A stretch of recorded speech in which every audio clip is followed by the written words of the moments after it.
The smoke still lingered over King's Landing as the Red Keep stood bruised but not broken. Chaos had filled the city for days, but the worst had passed. Unseen by most, 3 souls had escaped the grip of death when many thought them lost. Ned Stark, wrongly imprisoned, Catelyn Stark, who had followed him in secrecy, and Arya, their youngest daughter, clever and restless, hiding in the shadows of the city. All 3 survived, though the world believed otherwise. Ned was broken in body, but alive. Varys, the spider, had smuggled him from the black cells just before Joffrey's cruel execution order. He owed it to the realm, or so he claimed. Catelyn, in disguise as a septa, had come to the city in hopes of negotiating Ned's release. She'd remained hidden in the Great Sept, praying not just to the gods, but for a miracle. And Arya, she had seen too much for a child. She'd watched the chaos unfold from Flea Bottom, sharp-eyed and silent, learning to survive like a shadow. They found each other in the quiet aftermath. Varys brought Ned to the Sept, where Catelyn waited.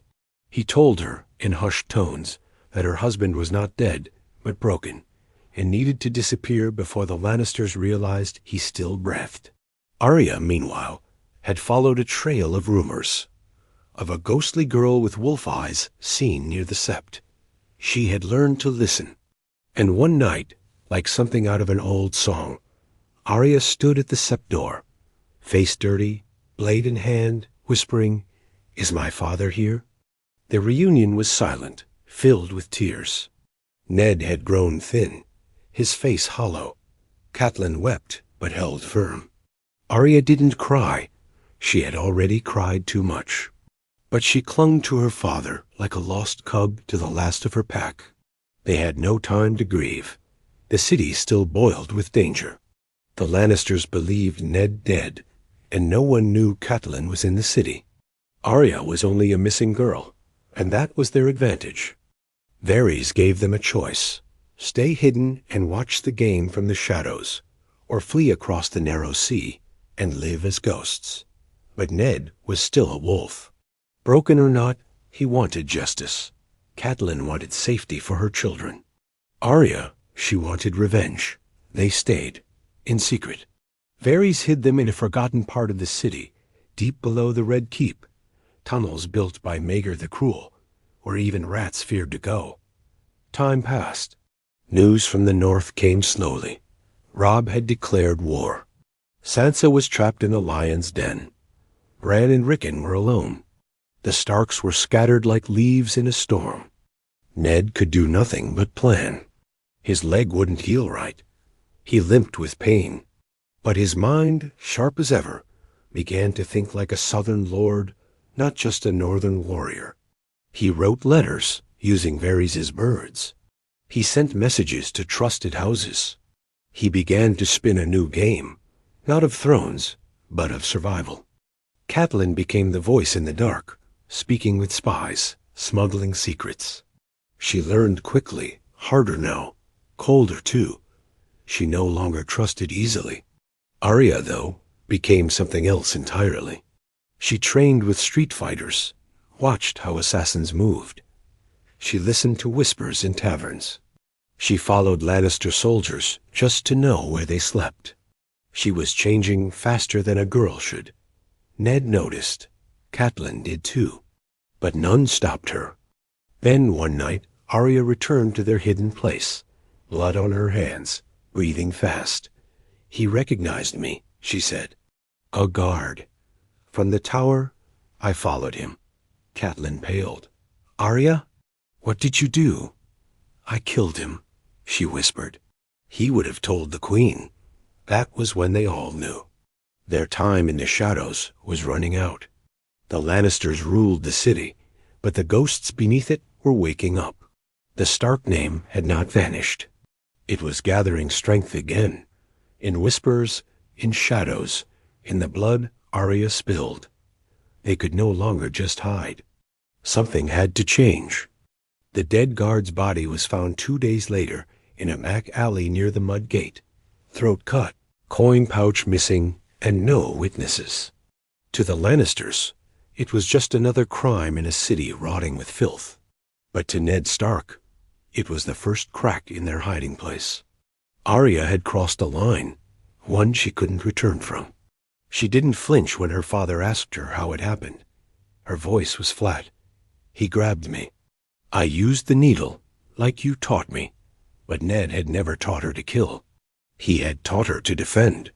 This was different. Catelyn argued with Ned that night, whispered words sharp and bitter. She's turning into something else, Ned. This city is poisoning her. She's surviving, Ned said, voice tired. She's doing what she must. We all are, Catelyn shot back. But I didn't raise her to be a killer. Neither of them slept that night. By morning, Varys came with news, troubling and urgent. The Queen had tightened her grip on the Red Keep. More gold cloaks were sweeping the lower city. They were hunting rumors of a Stark girl seen near the Sept of Baelor. Too many tongues were wagging. Someone had spoken. Maybe the dead guard hadn't been alone. You must leave soon, Varys warned, his face pale behind a painted smile. They don't know about Lord Stark yet. But if Arya is caught, they will look deeper. And if they find out you're alive... He left the sentence hanging. But Ned didn't want to run. Not anymore. I won't live like a ghost, he told Catelyn. And I won't let our daughter become a shadow in the night.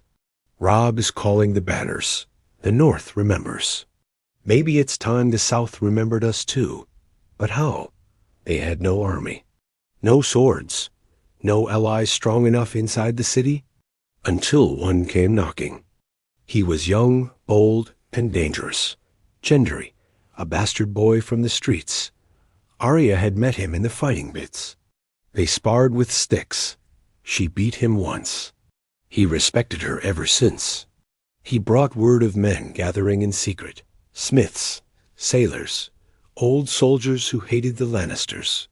A growing fire beneath the city, ready to burn. They're angry, Gendry said. Some say the Queen poisoned the king. Others whisper about wildfire. The people are starving while the lions feast. They'd follow anyone who promised change. Ned looked at the boy. And who do they think that someone should be? Gendry grinned. They don't know you're still breathing. But if they did, Arya's eyes gleamed.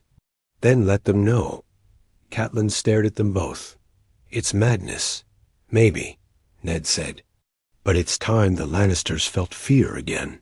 So the plan began. Letters were smuggled again. Not just north, but west, east, across the narrow sea. Whispers of Ned Stark living spread like wildfire in the right ears.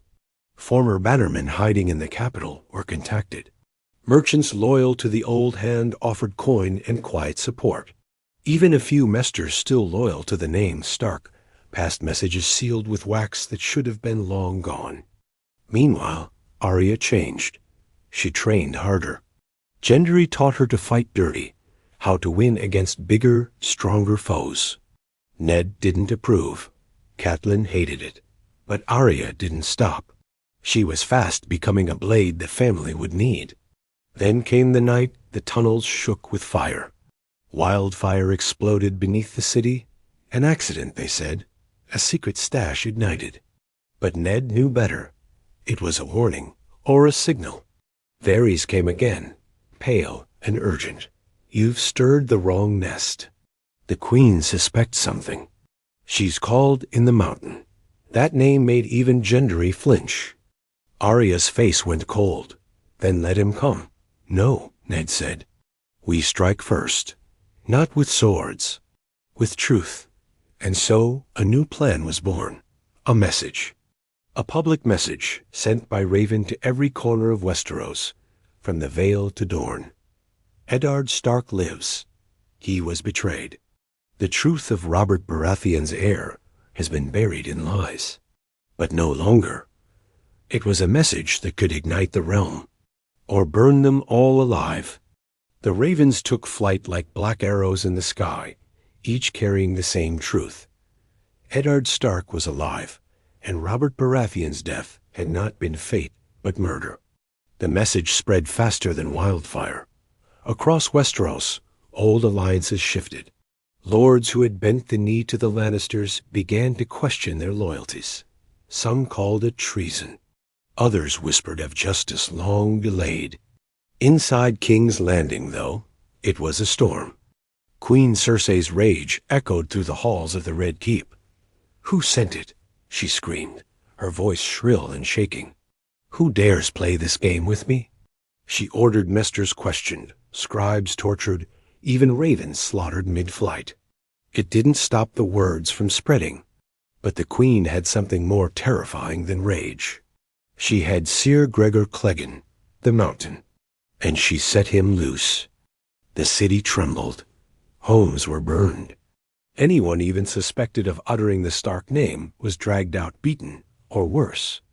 The gold cloaks flooded the streets like wolves unleashed. People began to vanish. Smiths, sailors, bakers, even a septon who once prayed for Ned Stark in secret. Fear returned to the city like winter wind. In the tunnels, Ned listened to the cries echoing from above. He clenched his fists until his knuckles turned white. "This is my fault," he said, voice rough. "Good men are dying for me." "No," Catelyn said, standing firm beside him. "They're dying for truth, for justice, for the realm you tried to protect." But Arya was nowhere to be seen. She'd vanished the day the message was sent. Gendry found her 3 nights later, blood on her tunic, bruises on her neck, eyes burning with fire. She'd followed the Mountain's trail.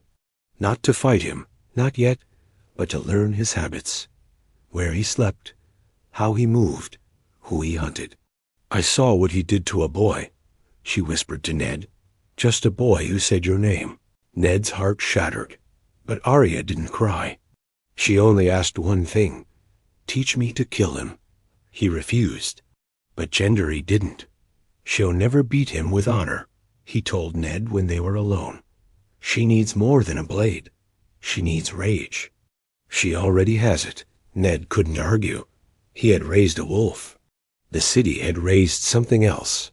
In the shadows, another name returned to the game: Pettier Baelish, Littlefinger.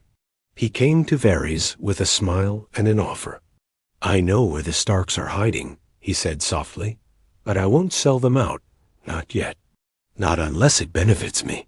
"What do you want?" Varys asked. "Chaos," Littlefinger grinned.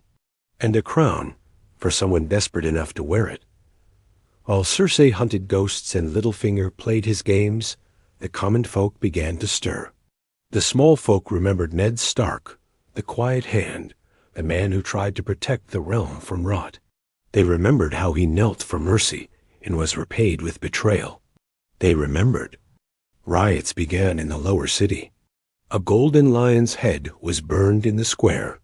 A baker handed out bread under a banner marked with a direwolf.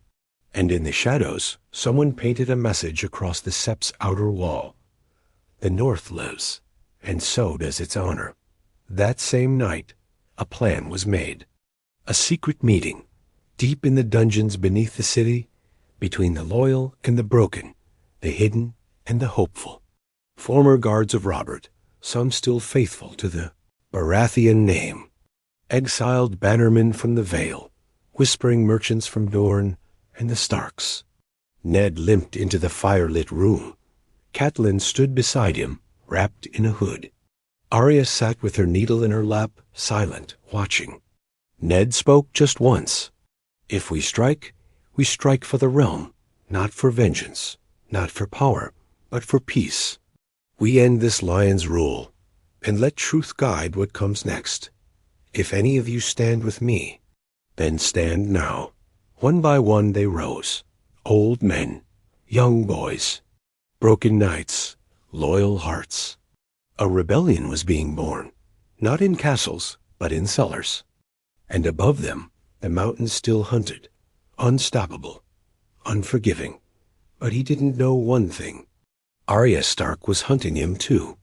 The moon hid behind clouds the night Arya slipped out again, alone. She moved like smoke through the alleys of King's Landing, no longer a lost girl, but something colder. She didn't smile, She didn't speak. She only watched. She'd been tracking the mountain's patterns for days.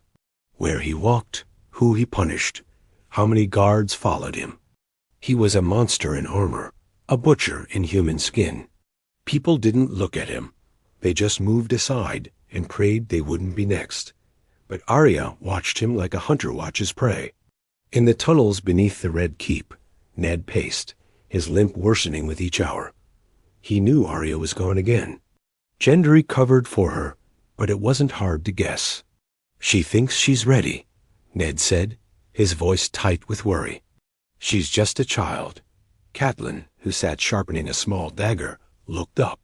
"She stopped being a child the day Joffrey took your head in front of her." The words hit hard, and she knew it. But she didn't take them back. They had no room for softness anymore. Not in this city of fire and whispers. Down in the crypt meeting room, the rebellion began to grow. Messages arrived from the Vale. Lord Jon Royce was moving men. In the north, Robb Stark was pushing further south, smashing Lannister supply lines. From the Reach, a few Tyrell bannermen had begun to whisper that maybe the Lions had lost control. But they needed more than whispers. They needed a symbol, something big. So Ned made a decision that shocked them all. He would show himself. Not in secret, not in shadows, in public. He would walk into the streets of King's Landing alive, in full view of the city that thought him dead. He would tear the lie open with his own face. Catelyn tried to stop him. "They'll kill you the second they see you." Ned looked at her, eyes hollow but fierce. "Then let them try. A lion roars to scare its prey. Let's show them the wolf still has teeth." The plan was simple and suicidal. During a royal procession, one meant to calm the public and show Joffrey's strength. Ned would step into the crowd near the Sept of Baelor. He would speak one sentence, "I live." And the Queen lies. That was it. One sentence to burn a kingdom's illusion. Varys called it madness. Gendry called it brilliant. Arya didn't get to weigh in, because she wasn't there. She had followed the mountain into the black cells that night. Disguised as a kitchen boy, she slipped behind him in the corridors where screams never stopped. He had gone to interrogate a prisoner, another rebel sympathizer. Arya didn't care who. She only cared that the mountain was alone. She waited until he turned his back. Then she struck. The needle sank deep into the gap in his armor near the leg. Not a killing blow, not yet, but deep enough to make him stumble. He roared like a beast. She ducked a swing, rolled under his arm, sliced again at the back of his knee. Blood sprayed, guards shouted, but she didn't run. She stared at him as he growled, face red with rage. "My name is Arya Stark of Winterfell," she hissed. "Tell the Queen, the wolf is not dead." And then she vanished, through the tunnels, through fire, through blood. She returned just as the rebellion was ready to move. Ned didn't ask what she'd done. He saw the cuts on her hands, the look in her eyes. "You don't have to become this," he said softly. She looked him in the eye. "I already am." Then came the day of the royal procession. Crowds filled the streets, forced to cheer for Joffrey and Cersei as they rode through the market with armored knights. Gold cloaks flanked every corner. Banners flew high. Bread was thrown from wagons, a show of generosity. It was all theater. Until a murmur started near the front. A man had stepped out of the crowd. A man in gray, limping, with a face every soul remembered. "Is that? 7 hells. That's Ned Stark." Joffrey's horse reared. Cersei's face went pale. And then Ned spoke, clear and sharp. "I live. And the Queen lies." The square exploded. Not in violence, not yet. In disbelief, in rage, in hope. And from a rooftop nearby, Arya watched with her blade ready, because this was the day everything changed. Panic tore through the procession like wildfire let loose. At first, the gold cloaks hesitated, unsure if their eyes betrayed them. Then came the queen's voice, cold and shrill, rising above the crowd. "Seize him, kill the traitor." But the people didn't move aside. They closed ranks around Ned Stark. Mothers, beggars, smiths, all of them surged between him and the swords. They didn't raise blades. They raised their bodies. Because the man who stood before them wasn't just a ghost. He was a symbol of a time before madness, before fire and cruelty. One gold cloak tried to push through. A cobbler's apprentice punched him in the mouth. The man beside him kicked the guard's knee. Another threw a barrel. Within seconds, the queen's mighty procession turned into chaos. Joffrey screamed. Cersei barked orders. Horses reared. Knights drew swords, but dared not swing, not into a crowd full of civilians. Somewhere in the distance, a bell began to toll. Not for a wedding, not for a funeral, but for war. Ned didn't run. He stood in the center of it all, tall and still, like the heart of a storm. He looked up toward the Red Keep. "I am Eddard Stark," he shouted again, voice stronger than it had been in moons. "And I was betrayed. My family was hunted. My king murdered. The queen sits on lies and blood." A hush fell, just for a heartbeat. Then the mob roared. The people turned, not just in belief, but in fury. At the lies, at the pain, at the Lannisters.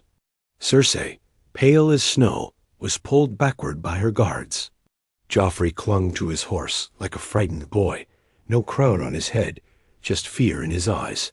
And then a scream, a clash of steel. Someone had cut through the crowd, a mountain of a man, bloodied and limping. The mountain.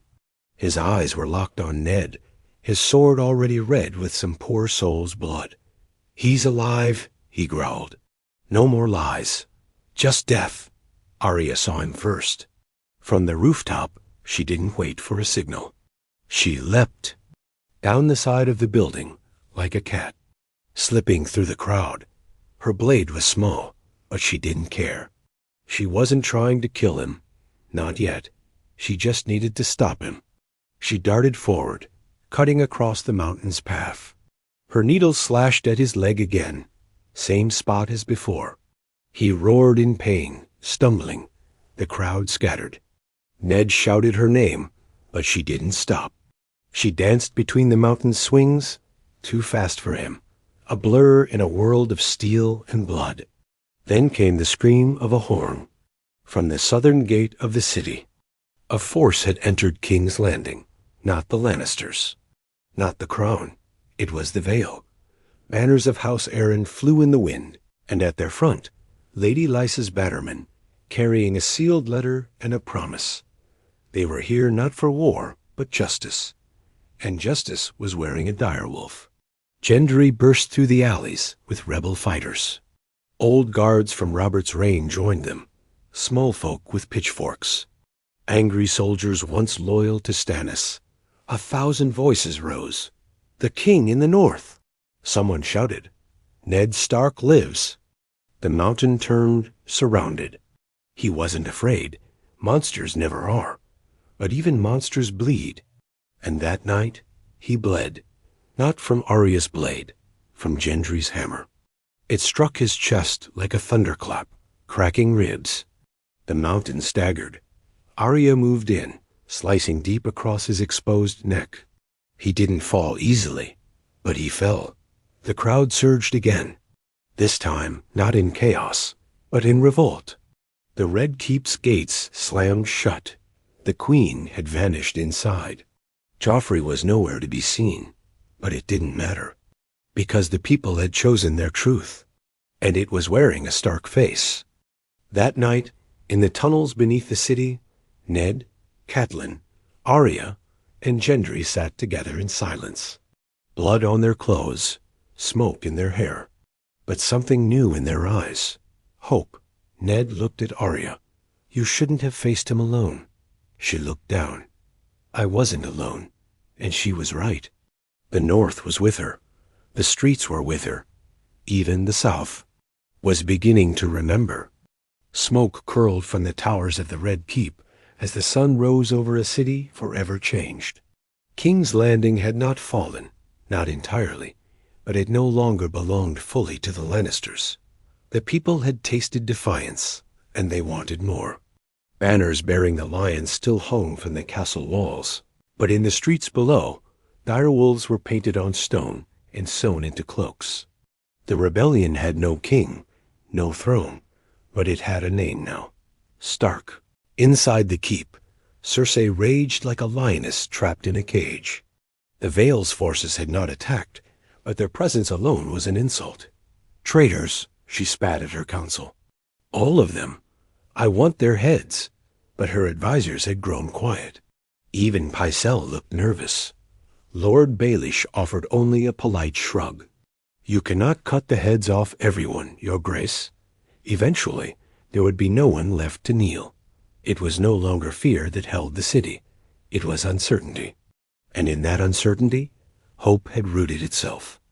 Ned, however, was not celebrating. He sat in a dusty chamber hidden behind the ruins of an old sept, his leg wrapped tightly, pain heavy in his eyes. Arya cleaned her blade in silence. Gendry watched the window, hammer by his side. Catelyn was the only one who moved with purpose, arranging scrolls, speaking with messengers, guiding the rebellion like a general. "We've turned the people," she said, "but it won't be enough. The Queen still has gold, and gold buys swords." "She also has Sansa," Ned said quietly.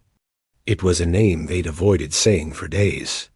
Sansa, still in the Red Keep, still a hostage, still surrounded by enemies. Catelyn's voice tightened. "We need to get her out. But how?" The Red Keep was locked tighter than a prison. Even Varys had gone silent, likely hiding in the shadows, waiting to see who would win this bloody game. Then, from the dark, came a voice they hadn't expected to hear again. Brienne of Tarth. Tall, armored, and grim-faced, she entered the chamber with dirt on her cloak and steel in her eyes. "I was sent by Lady Catelyn once," she said, bowing. "I will serve again." Arya looked up at her with a mix of respect and curiosity. "You came alone?" "I don't need an army," Brienne replied. "Just a cause." And so a new plan was born, not of war, but of rescue. Sansa Stark would be taken from the lion's den, not with banners or blood, but with quiet steps and silent blades. Brienne would lead it. Arya would guide her through the tunnels. Gendry would forge a hidden path into the keep's outer wall. Ned protested, of course. "It's too dangerous." "If they catch you," Arya interrupted, cold and calm. "They won't." That night, the city felt heavy with tension. The Queen's forces doubled their patrols. Rumors flew that Joffrey was sick, that Jaime Lannister had vanished, that the crown was considering fleeing the capital altogether. And beneath it all, Arya and Brienne moved like ghosts. Through old tunnels, past skeletons and cobwebs, into the very bones of the Red Keep. Arya knew the path well. She'd been there before, hiding, watching, surviving. Brienne carried only her sword and a pouch of sleeping powder. They would not kill if they didn't have to. But they would not fail. Sansa's room was guarded, as expected. But the guards never saw what came. Brienne moved like thunder, fast, silent, brutal. 2 guards, 2 strikes, no screams. Arya slipped inside and touched her sister's shoulder. Sansa turned, eyes wide, pale with disbelief. "Is it really you?" she whispered. Arya didn't smile. "We don't have time for tears." They escaped just as dawn cracked the sky. By the time the Queen knew Sansa was gone, it was already too late. And when she looked out the window and saw a direwolf banner hanging from the sept's broken spire, she knew one thing for certain. The Starks were no longer shadows. They were coming. The Queen didn't scream when she found Sansa's room empty. She didn't have to. The silence that followed spoke louder than fury. Her son, Joffrey, sat pale and trembling beside her, the weight of the crown now feeling heavier than ever. Seer Meryn had failed. The gold cloaks had failed. Even the mountain had fallen. The lions were bleeding, and the wolves were circling. By midday, the streets of King's Landing belonged to no one. Half the gold cloaks refused to follow orders. The other half patrolled with unease, their loyalty wavering. The people whispered freely now. Ned Stark was alive. Sansa Stark had escaped. Arya Stark had spilled noble blood in open daylight. The North had not only remembered, it had returned. Inside the rebel camp deep beneath the city, Sansa reunited with her family. She looked different, older, not in years, but in pain. Her voice was softer, her eyes darker. When she saw her father, she froze, unable to believe it. Her body trembled when he opened his arms. "I saw you die," she whispered. "I almost did," Ned replied. "But the gods weren't done with us." She collapsed into him, sobbing for the first time in moons. Catelyn wept too, holding both her daughters tight. The room was full of survivors, but they were also the beginning of something greater. That night they gathered. Ned, Catelyn, Arya, Sansa, Gendry, Brienne, lords from the Vale, allies from the city, fighters who had once served the Targaryens, the Baratheons, even the Crown. They all listened as Ned stood before them, still limping, still wounded, but unbroken. "The throne is not my goal," he said. "I want no crown. I want peace, justice, and for my children to live in a world where names are not bought with gold or burned in silence." Murmurs rose. Some wanted war. Others wanted to march straight to the Red Keep. Burn it. Drag Cersei through the streets. But Ned lifted a hand. "We will not become what they are." Instead, a different kind of war began, a war of truth. Letters were sent again, this time with Sansa's seal. Her testimony, written in her own hand, told of the Queen's lies, the King's murder, and the false claims to the throne. Copies reached Riverrun, Highgarden, the Eyrie, even Dorne. The realm began to fracture. And then came the final blow. From the north, Robb Stark marched, 10,000 strong, direwolf banners flying. The young wolf had waited long enough. With the news that his sisters and father lived, his resolve turned to iron. He would not come to bargain. He would come to end the war. Cersei panicked. She tried to send ravens to Tywin, but word came that his army had been stalled in the Riverlands, harassed by wolves and traitors. No help would come. So she turned to the only weapon she had left, madness. In the dead of night, she gave an order. Burn the city, the same wildfire her father had hidden. The same madness that had once nearly destroyed King's Landing under the Mad King. She would rather see it all fall than lose. But Varys had been listening. And Varys had finally chosen a side. By dawn, the stores of wildfire were gone, flooded, scattered, removed under the noses of her own guards. And when she stormed into the chamber to confront the spider, he was already gone. So was Littlefinger. They had chosen survival. As the sun rose on the 7th day since Ned's return, the gates of King's Landing swung open, and Robb Stark entered, not as a conqueror, but as a son. He found his father waiting at the great sept. Beside him stood Arya, with a blade at her hip, Sansa, with her back straight and proud, Catelyn, with a fire in her eyes. The family that had been broken, shattered, scattered across the realm, stood together again. Robb knelt, but Ned pulled him up. "The North does not kneel to ghosts," he said, "and we are not ghosts anymore." That day, no one claimed the Iron Throne. No new king was crowned. Instead, Ned Stark stepped forward and made a proclamation. The North will return home. The South may choose its own fate, but we will not rule through fear or fire. Let the lions keep their gold. Let the wolves keep their honor. It shook the realm, but it did not end the game. Cersei was taken, screaming, dragged through the streets by her own broken guards. Joffrey fled, disguised, vanishing into the night, hunted by those who once called him king. Peace would not come easy, but it had begun. And as Arya stood on the walls of King's Landing, watching the sun rise over a freer city, she said only one thing to her sister. "We survived the wolves. Now let's see how the crows fly."